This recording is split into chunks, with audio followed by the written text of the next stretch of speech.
Very good morning students. आज हम discuss करेंगे डाइनाइट्रोजन ऑफ अ ग्रुप 15। सबसे पहले हम करेंगे डाइनाइट्रोजन की प्रिपरेशन। डाइनाइट्रोजन क्या है बेटा? It's symbol is N2। It exist in a diatomic form और ये हमें कहाँ से मिलता है? From the air. सबसे पहले हम इसकी करेंगे कमर्शियल प्रिपरेशन। कमर्शियली मीन्स कि एट अ लार्ज स्केल हम डाइनाइट्रोजन को कहाँ से प्रिपेयर कर सकते हैं? From the air. और कैसे प्रिपेयर कर सकते हैं? बाय अ फ्रैक्शनल डिस्टिलेशन। और जब फ्रैक्शनल डिस्टिलेशन से एयर में जो गैसेज हैं वो सेपरेट हो जाती हैं, उसमें से नाइट्रोजन गैस को हम एनिमल चारकोल के ऊपर एब्जॉर्ब कराते हैं, जिससे हमें नाइट्रोजन मिल जाती है। Second preparation is the laboratory preparation. Laboratory preparation मतलब मीन्स कि एट अ स्मॉल स्केल अगर हमें डाइनाइट्रोजन को प्रिपेयर करना है तो हम उसको लैब्स में कैसे प्रिपेयर कर सकते हैं? It's first method is by thermal decomposition of ammonium nitrite. Thermal मतलब हीट, डीकम्पोज मतलब उसको तोड़ना। किसको तोड़ेंगे? Ammonium nitrite. अमोनियम क्या होता है बेटा? NH4। और नाइट्राइट क्या होता है? NO2। हमारे पास NO2 को हम क्या बोलते हैं बेटा? नाइट्रो।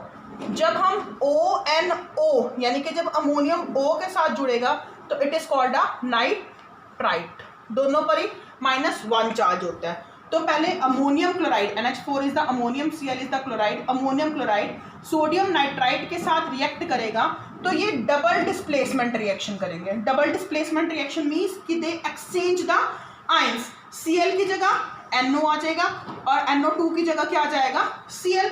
तो डबल डिस्प्लेसमेंट से क्या बन जाएगा आपके पास? अमोनियम नाइट्राइट और सोडियम क्लोराइड। फिर अमोनियम नाइट्राइट को आप हीट करोगे तो जिसमें से डाइनाइट्रोजन बाहर निकल जाएगा और H2O सेपरेट हो जाएगा। This is the first laboratory preparation of a dinitrogen.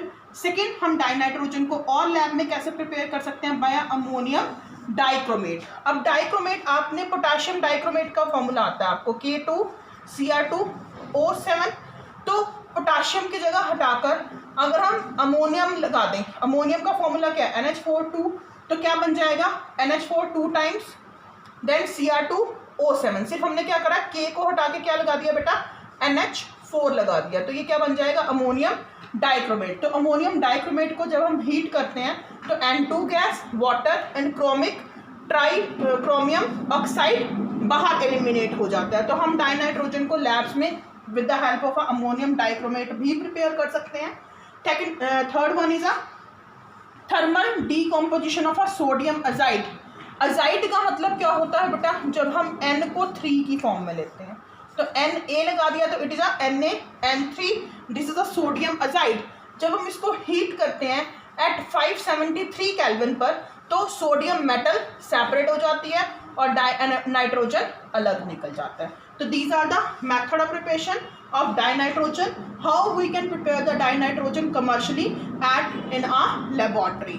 Next is the physical properties of a dinitrogen. It is a colorless, tasteless and non-toxic gas. It has 2 isotopes. Isotopes क्या होते हैं? जिनका same atomic number होता है but mass number is different. तो nitrogen के 2 isotope होते हैं, दोनों का एटॉमिक नंबर 7 और एक का मास नंबर 14 और एक का क्या होता है? 15। बट मोस्ट कॉमनली जो हम नाइट्रोजन का आइसोटोप यूज करते हैं वो कौन सा यूज करते हैं? 14 having a atomic number 7 and mass number is 14. Nitrogen is a slightly soluble in a water. Its boiling point is a 77.2 Kelvin. Melting point is a 63.2 Kelvin. तो जो रूम टेम्परेचर से भी क्या है? कम है। तो dinitrogen is a gas at a room temperature. और ये किसके ऊपर एब्जॉर्ब हो जाता है? अभी आपको बताया था फ्रैक्शनल डिस्टिलेशन में it is absorb on activated charcoal. तो जिससे नाइट्रोजन क्या हो जाता है? सेपरेट हो जाता है। इसकी एब्जॉर्प्शन पावर ज़्यादा होती है एक्टिवेटेड चारकोल के ऊपर। अब हम करेंगे next chemical properties. First chemical property of dinitrogen देखो, it is a inert and unreactive gas at a room temperature due to its high bond dissociation energy. अगर हम N की बात करें बेटा, N का एक तो स्मॉल साइज है और इसकी इलेक्ट्रोनेगेटिविटी भी क्या है? हाई।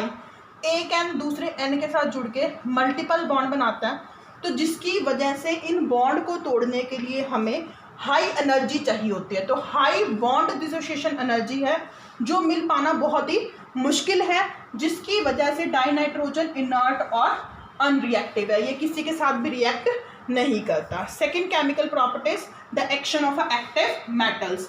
हम जनरल भी लिख सकते हैं कि जो मेटल है it will react with the nitrogen to form a metal nitride. तो डिफरेंट मेटल्स नाइट्रोजन के साथ रिएक्ट करके डिफरेंट मेटल नाइट्राइड बनाती हैं। और जो नाइट्रोजन है इट इज़ अ नाइडर कंबशिबल, कि नाइट्रोजन को ना तो आग लगती है, ना हम नाइट्रोजन को जला सकते हैं, nor a supporter of combustion, और ना ही ये जलने में हेल्प करता है। जैसे हाइड्रोजन गैस है, it is a supporter of combustion. वो हाइड्रोजन गैस किसी भी चीज़ के जलने में ऑक्सीजन को सपोर्ट करती है, बट जो नाइट्रोजन गैस है इसको ना तो ये फायर कैच करता है, ना ही ये किसी भी चीज़ को जलने में ऑक्सीजन के साथ सपोर्ट करता है। तो हम क्या देते हैं, nitrogen is a neither combustible NOR a supporter of combustion. तो मेटल जैसे लिथियम नाइट्रोजन के साथ रिएक्ट करके क्या बना रही है, L3N, it is a lithium nitride. Aluminium nitrogen के साथ रिएक्ट करके क्या बना रही है, एल्यूमिनियम नाइट्राइड। तो आप कुछ भी एग्जांपल लिख सकते हो, जैसे सोडियम ले लो, सोडियम नाइट्रोजन के साथ रिएक्ट करके क्या बना रही है, सोडियम नाइट्राइड। इसको बैलेंस कर सकते हो आप। तो कोई भी metal when it react with nitrogen it form a metal nitride. ठीक है। Third is action of a non metal. अब डिफरेंट नॉन मेटल्स नाइट्रोजन के साथ रिएक्ट करके डिफरेंट कंपाउंड्स बनाती हैं। सबसे पहले हाइड्रोजन नाइट्रोजन के साथ रिएक्ट करके अमोनिया बनाती हैं, और इस प्रोसेस को हम क्या बोलते हैं बेटा, Haber process. Haber process is the formation of ammonia by nitrogen and H2 in the presence of a 700 Kelvin temperature, 200 atmosphere pressure। और इस हाइबर प्रोसेस में जो Fe है वो कैटलिस्ट है, और जो मॉलिब्डेनम है it will be act as a promoter. Promoter क्या हुआ, which increase the activity of a catalyst. तो कैटलिस्ट को और ज़्यादा एक्टिव करने के लिए हम मॉलिब्डेनम को एज अ प्रमोटर यूज कर रहे हैं।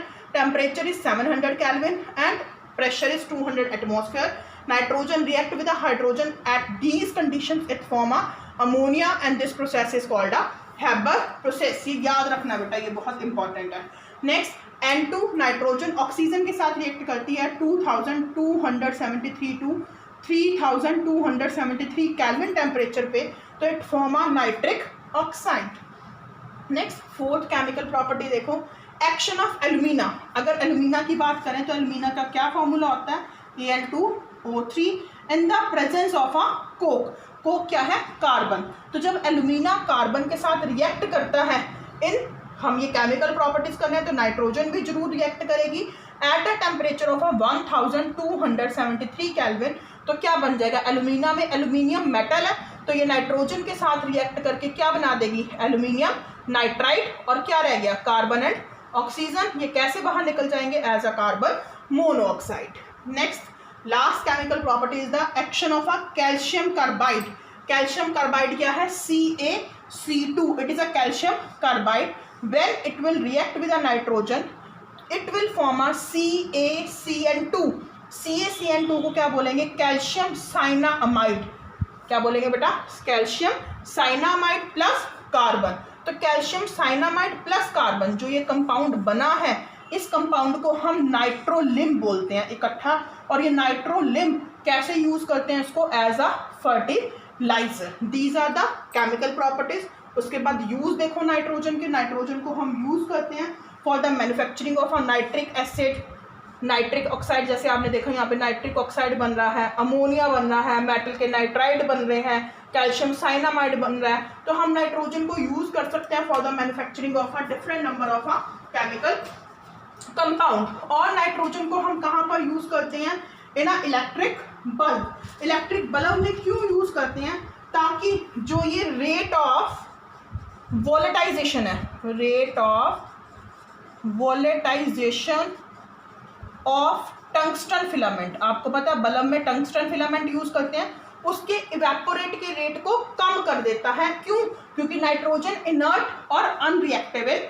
नेचर है। उसके बाद लिक्विड डाई नाइट्रोजन को हम यूज करते हैं एज अ रेफ्रिजरेंट। रेफ्रिजरेंट मतलब ये उस ठंडक प्रोवाइड करता है, इसको स्टोर यूज करते हैं to store the biological material and a food items. इसको इवन की कैरियो सर्जरी में भी यूज करते हैं, जो कैंसर के ट्रीटमेंट के लिए अगर हम बायोप्सी करते हैं उसका जो मांस का कोई भी पार्ट लेते हैं, उसको प्रिजर्व करते हैं, तो हम उसको किस में करते हैं, लिक्विड नाइट्रोजन, या फिर हमने किसी भी फिटस की स्टडी करनी है तो उसके लिए भी हम लिक्विड नाइट्रोजन को यूज़ करते हैं to preserve it for a long time.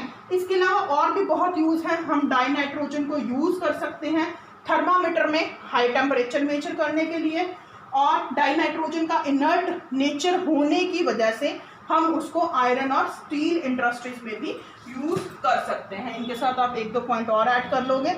ये था all about the nitrogen. I hope आपको समझ आ गया होगा बेटा। If you are having any doubt you can ask and comment. Thank you. Next topic we will do in a next video and have a nice day.